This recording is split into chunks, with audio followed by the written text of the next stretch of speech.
Hi friends, మీకు తెలుసా హిందూ ధర్మశాస్త్రాల ప్రకారం మొత్తం 14 లోకాలున్నాయని చెబుతారు.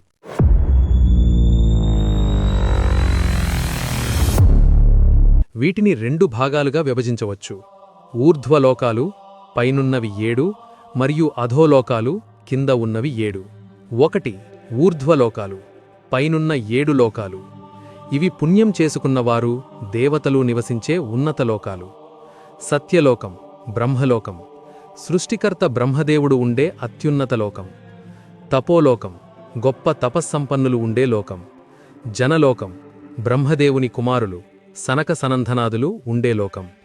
మహర్లోకం, గొప్ప మునులు, ఋషులు ఉండే చోటు. సువర్లోకం, స్వర్గలోకం, ఇంద్రుడు మరియు దేవతలు నివసించే లోకం. భువర్లోకం, సూర్యుడు, గ్రహాలు మరియు సిద్ధులు ఉండే అంతరిక్ష ప్రాంతం.